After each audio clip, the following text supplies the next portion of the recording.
Bueno, en esta clase vamos a arrancar viendo hemodinamia, o sea, el movimiento de la sangre, hemodinamia, el movimiento de la sangre o la física de la sangre, física más la fisiología. Lo primero que vamos a ver va a ser lo que va a fundamentar todos los comportamientos de la fisiología cardiovascular, que es la ley general de flujo. ¿Ah?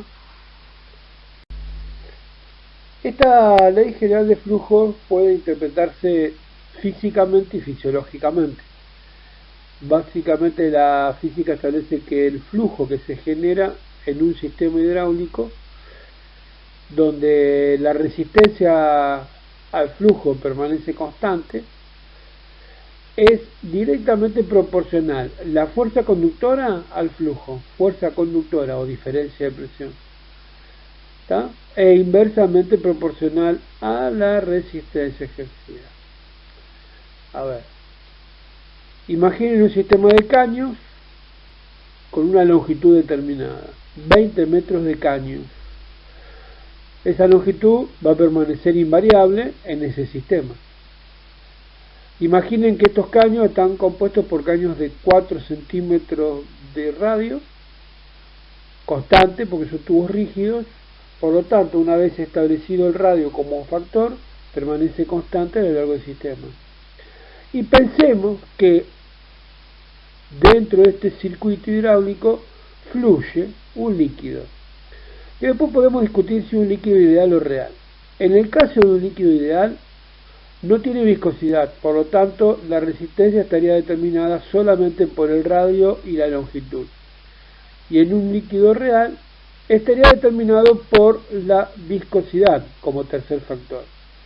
Se supone que en un líquido real newtoniano la viscosidad permanece constante. Es por ello que si la viscosidad es constante, el radio no se modifica y la longitud tampoco, la resistencia al flujo permanece constante. Por lo tanto, el flujo será directamente proporcional a la fuerza conductora. Se duplica la fuerza conductora, se duplica el flujo. Se triplica la fuerza conductora, se triplica el flujo. Eso es el concepto físico de la ley. Bien, vamos a ver ahora un poco a desmenuzar la fórmula y sus parámetros o sus variables. Flujo. La definición de flujo es volumen por unidad de tiempo. Volumen que atraviesa un área seccional por unidad de tiempo. Eso es flujo. Por eso al flujo ustedes lo van a ver que en esta ley se lo expresa en litros barra minuto. Volumen de líquido que atraviesa por unidad de tiempo un área seccional. En algunas otras leyes el flujo tiene como dimensión también el área seccional, pero bueno, en esta se trabaja solamente volumen por unidad de tiempo. Entonces recuerden, porque esto es importante, a veces te preguntan qué carajo es el flujo. Flujo es volumen que se mueve por unidad de tiempo, ¿sí? La otra opción correcta podría ser volumen que atraviesa el área seccional por unidad de tiempo. La segunda variable que aparece es la diferencia de presión o fuerza conductora. Este dato parece irrelevante, pero muchos libros de la fisiología actual manejan el término fuerza conductora. La fuerza conductora es la que empuja el líquido a través del sistema. Pero la fuerza debe vencer la resistencia ejercida. Si la fuerza no logra vencer la resistencia, no hay flujo. ¿Estamos de acuerdo? A mayor resistencia, inevitablemente necesitaré mayor fuerza conductora. Y la fuerza conductora no solamente mueve el líquido, sino que lo mueve en un sentido, siempre en un sentido. Por eso ustedes van a ver que existe una presión de entrada y una presión de salida. Y que la presión de entrada va a ser siempre mayor a la presión de salida, lo que determina el gradiente de presión o, obviamente, fuerza conductora. Cardiológicamente la medimos en milímetros de mercurio, ¿está? ¿Sí? Bien. ¿Qué más podemos hablar? Bueno, de la resistencia, que puede definirse como el conjunto de factores que se oponen en el flujo. Hay una ley que vamos a ver más adelante, que es la ley de Poiseuille o Poiseuille, la cual establece cuáles son realmente los tres factores que producen resistencia: el radio del tubo, la longitud del sistema y la viscosidad del fluido. Esto es físicamente fácil de entender. Imaginen que tenés una manguera por donde fluye 5 litros por minuto. Con esos 5 litros por minuto vos podés regar todo el jardín. ¿Está? La manguera tiene 20 metros de largo. El líquido que fluye dentro de la manguera, agua. El agua es un líquido real, por lo que tiene viscosidad. Por lo tanto, para mover el agua hay que vencer esa viscosidad. La viscosidad sería algo así como el freno que le ponemos en movimiento. ¿Vieron cuando vos querés sacar miel de un frasco y la miel está espesa? Esa sensación de, uy, ¿cómo cuesta sacarla? Bueno, eso es más o menos lo que sería la viscosidad. Lo que tarda en desplazarse el líquido por cuestiones de densidad, temperatura, características propias. Pero acá yo quería recalcar algo. Lo más importante es que si alguien me pisa la manguera, fluya lo que fluya por dentro, al pisar la manguera se genera una obstrucción, que puede ser parcial o total. Físicamente hablando, esa obstrucción es nada más ni nada menos que una reducción del calibre o área seccional, que equivale a pi por radio al cuadrado, área de una circunferencia, de un círculo, el área de un círculo. Por lo tanto, Poiseuille dice, che muchacho, guarda, porque mínimos cambios de radio originarán grandes cambios de resistencia. Por eso inclusive lo nombré primero, el radio. Tres factores que definen la resistencia al flujo: radio, longitud y viscosidad. ¿Estamos de acuerdo? ¿Sí? Buenísimo. Bueno, en este gráfico lo que vamos a ver es el comportamiento de la ley en un sistema hidráulico. Es muy sencillo, visualmente muy sencillo. Un eje horizontal que representa la fuerza conductora delta P, el eje vertical o el eje de la Y que representa el flujo, y ustedes van a ver que hay una recta graficada. La recta representa la relación que existe entre esa fuerza conductora y el flujo, siempre y cuando la resistencia sea constante, que es lo que ocurre en un sistema hidráulico donde todos los factores permanecen constantes. Si aumenta la fuerza conductora, como la resistencia no se modifica, el flujo aumenta. Existe una relación directamente proporcional que queda gráficamente representada por la recta. Ahora ustedes van a ver que esa recta tiene una inclinación, tiene un ángulo. El ángulo de inclinación es constante, por lo tanto, la pendiente gráficamente es constante.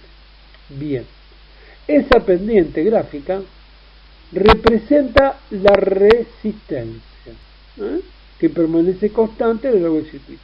Por lo tanto, si alguna vez te preguntan, o mejor dicho, te piden que grafiques la ley general en el sistema hidráulico, es una función lineal, ¿sí?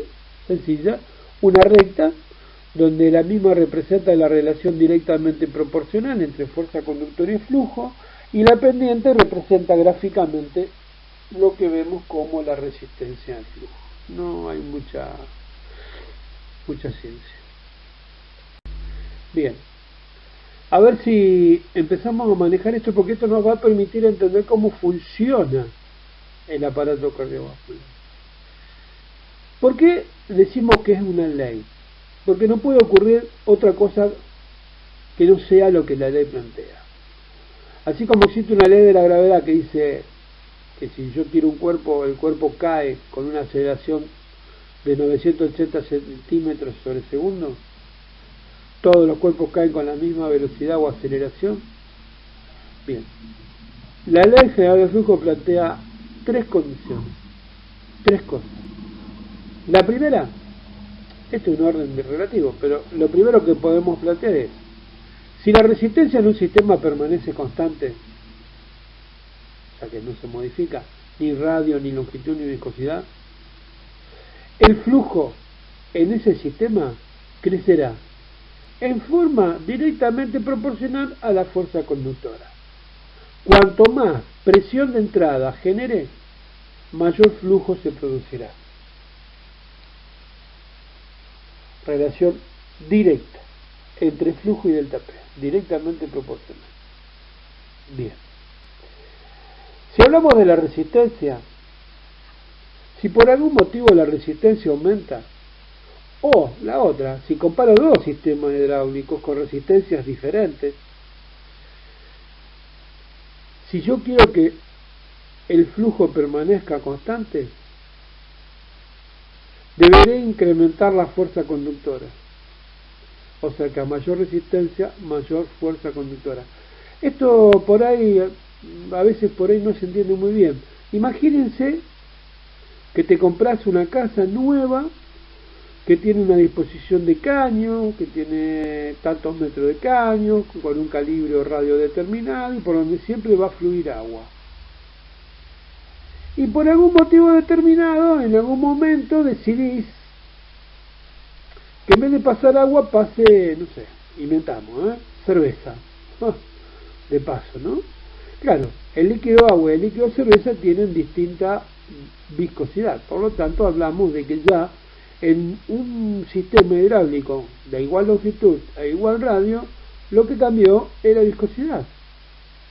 Esto implica que a mayor viscosidad, mayor resistencia, si yo quiero que pasen 5 litros por minuto de cerveza, flujo, que sean iguales a los 5 litros de agua por minuto que pasaban antes, tendré que inevitablemente hacer más fuerza, mayor presión de entrada. ¿Ah? La otra sería, por ejemplo, comparar una casa nueva con una casa vieja, de iguales dimensiones, características, con circuito hidráulico iguales. Pero ¿qué pasa con la casa vieja? Los caños del sistema están corroídos, tienen sarro, tienen mugre, pueden estar abollados, por lo tanto me encuentro con un sistema viejo que tiene igual longitud, por donde pasa el mismo líquido que sería el agua, o sea, igual viscosidad, pero con un radio alterado. Si yo quiero que siga pasando 5 litros por minuto inevitablemente en el sistema donde está alterado el radio por pérdida de radio, o sea, por el sarro y toda esa historia, necesitaré mayor presión o mayor fuerza conductora. ¿Sí? Esto ténganlo en cuenta porque fisiológicamente me va a permitir entender después por qué se produce la hipertensión arterial y cuáles son las causas de hipertensión, por lo menos las causas esenciales. ¿Sí? El tercer motivo es la fuerza conductora. La presión de entrada siempre tiene que superar a la resistencia para poder generar un gradiente de presión y empujar la sangre, el líquido. En este caso, si yo no puedo generar fuerza conductora, el flujo cae. A más de uno le habrá pasado que alguna vez dice, che, tengo poca presión de agua en mi casa. ¿Y cómo sabes? Y porque sale menos agua de lo que salía antes. Bueno, perfecto. Eso me puede llegar a permitir pensar de que lo que ha caído es la fuerza conductora. Cayó la fuerza conductora, si el sistema es el mismo y la resistencia es la misma, lo que cae es el flujo. A menor delta P, menor flujo. ¿Está? ¿De acuerdo? Y esto se lleva al corazón. ¿Cuándo se produce una caída de fuerza conductora o presión? Cuando el corazón pierde su capacidad contráctil, por ejemplo, la contractilidad, el inotropismo del músculo cardíaco se pierde la capacidad de generar fuerza, y como la resistencia cardiovascular permanece igual, el flujo cardiovascular cae. Mirá si no tengo relaciones con eso. Realmente es un tema hermosísimo para entenderlo. Bien, lo que realmente me importa es aplicar la ley al sistema cardiovascular. Hay una gran diferencia que tengo que tener en cuenta, una gran diferencia, que a nivel cardiovascular la resistencia no permanece constante. Y esto tiene que ver un poco con que la sangre no es un líquido newtoniano, es un líquido no newtoniano, por lo tanto su viscosidad va a ir cambiando. Hay varios factores que alteran la viscosidad de la sangre en un mismo sistema cardiovascular. Con respecto al radio, que es el más importante, bueno, chicos, primer dato, el radio de las arterias no es constante porque tienen un predominio de fibras elásticas, lo que permite que estas arterias se distiendan. Por lo tanto, el mismo radio de un vaso puede modificarse. Después tenés un grupo de vasos como las arteriolas, que pueden modificar su radio independientemente de la presión interna. El estímulo simpático vasocontrae, ¿sí? Y la inhibición del simpático vasodilata. Ya nomás ahí tenés dos causas por las cuales la resistencia no es constante, la viscosidad y el radio. Con respecto a la longitud, esto es ya un poquito más complejo, ¿no? Porque acá, para hablar de la longitud hay que comparar el sistema mayor con el menor. Pero bueno, básicamente lo que yo quiero recalcar es lo siguiente. A nivel cardiovascular la resistencia no permanece constante. Sin embargo, el flujo igual a delta peso residual, o sea, sigo aplicando la ley general. Ahora, la importancia de que el aparato cardiovascular pueda cumplir con la ley es permitir que el flujo, o sea, el volumen minuto cardíaco, permanezca constante a lo largo del circuito. A ver, salen 5 litros del ventrículo izquierdo, llegan 5 litros de los órganos, vuelven 5 litros por minuto a la aurícula derecha. Bien, eso es un volumen minuto cardíaco constante a lo largo del circuito. Pero este volumen minuto cardíaco puede variar. Puede variar fisiológicamente. O sea, permanece constante a lo largo, pero no permanece constante en el tiempo. Guarda. Lo que me permite a la adaptación de este volumen minuto es la relación de las variables con la ley. Volumen minuto cardíaco igual a delta peso y resistencia. Si la resistencia cardiovascular aumenta, deberá aumentar la delta P para que el volumen minuto cardíaco permanezca constante. Este es el clásico ejemplo de volumen minuto cardíaco en reposo comparado con el volumen minuto cardíaco en actividad física. Los individuos entrenados llevan el volumen minuto a un valor aproximado de 15 litros por minuto. Tomemos ese valor. Si el corazón bombea 15 litros por minuto, a los órganos llegan 15 litros por minuto, obviamente distribuido en distintas proporciones. ¿Cuánto llega a la aurícula derecha? 15 litros por minuto. Por lo tanto, el volumen minuto cardíaco permaneció constante a lo largo de todo el circuito, pero fue distinto en el tiempo, porque es distinto al de reposo. ¿Cómo logra el sistema cardiovascular esto? Tratando de cumplir con la ley general de flujo. O sea, hay otros factores fisiológicos, pero bueno, tratando de cumplir con la ley general de flujo. Si la resistencia cardiovascular aumenta, el corazón deberá aumentar la fuerza conductora o presión de entrada. O sea, deberá aumentar la contractilidad, o sea, el inotropismo. Bien. Para permitir que el volumen minuto cardíaco permanezca constante a lo largo de todo el circuito. A eso después le vamos a sumar otras cosas, como por ejemplo la distribución en paralelo, la regulación del simpático, los quimiorreceptores, y así sucesivamente. Por eso esto se empieza a complicar. Pero bueno, desde el punto de vista físico, cumplir con la ley es permitir que el volumen minuto cardíaco permanezca constante. Y ahora hago la pregunta, siempre hago la misma pregunta. ¿Cómo te das cuenta vos que un individuo está cumpliendo con la ley general de flujo? Bien, todos hemos tenido un abuelo, un tío, pariente, un amigo, qué sé yo, mayor, que ha sufrido de insuficiencia o que sufre de insuficiencia cardíaca. La insuficiencia cardíaca puede decirse que es la incapacidad del corazón o del sistema cardiovascular de adaptar el volumen minuto cardíaco a las situaciones determinadas del organismo. ¿Sí? Bien. Desde el punto de vista físico, la insuficiencia cardíaca sería algo así como no poder cumplir con la ley general de flujo. Si yo no puedo cumplir con la ley general de flujo, mi volumen minuto cardíaco puede variar. No en el tiempo. Puede variar a lo largo del circuito. Lo que va a generar hipoflujos en distintos órganos y regiones, afectando fundamentalmente a órganos vitales como ser cerebro y corazón. Por lo tanto, si yo tengo un paciente que tiene insuficiencia cardíaca o puede llegar a tenerla, va a tener sintomatología de hipoflujo, ya sea muscular, periférico, marcado por el calambre, la contracción, el dolor, el ardor, la quemazón del músculo, o con mareos o pérdida de conocimiento cuando se produce a nivel cerebral, hipoflujo cerebral.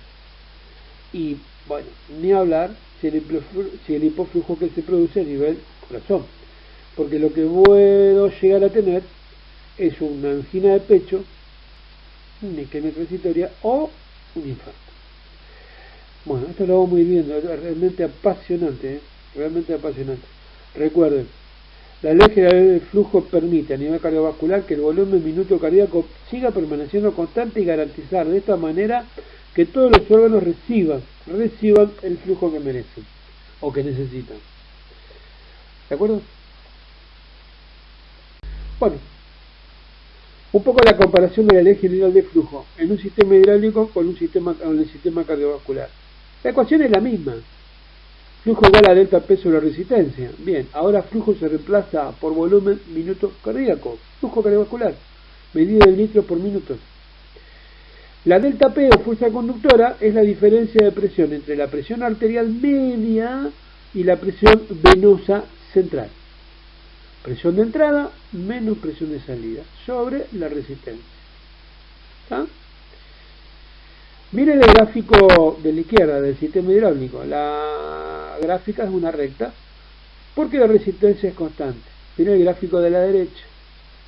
Hay dos cosas que tengo que recalcar. Primero, que no es recto. Es una curva sigmoidea ascendente. Una S.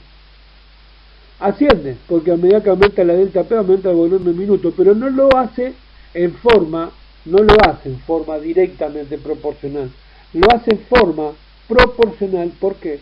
Porque la resistencia no es constante.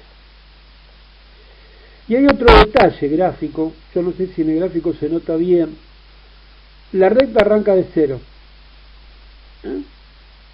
mientras que la curva arranca de un valor mayor a cero. ¿Sabes? Y aparece en tres letritas, PCC. Bien, por ahora ese punto de inicio representa la presión crítica de cierre.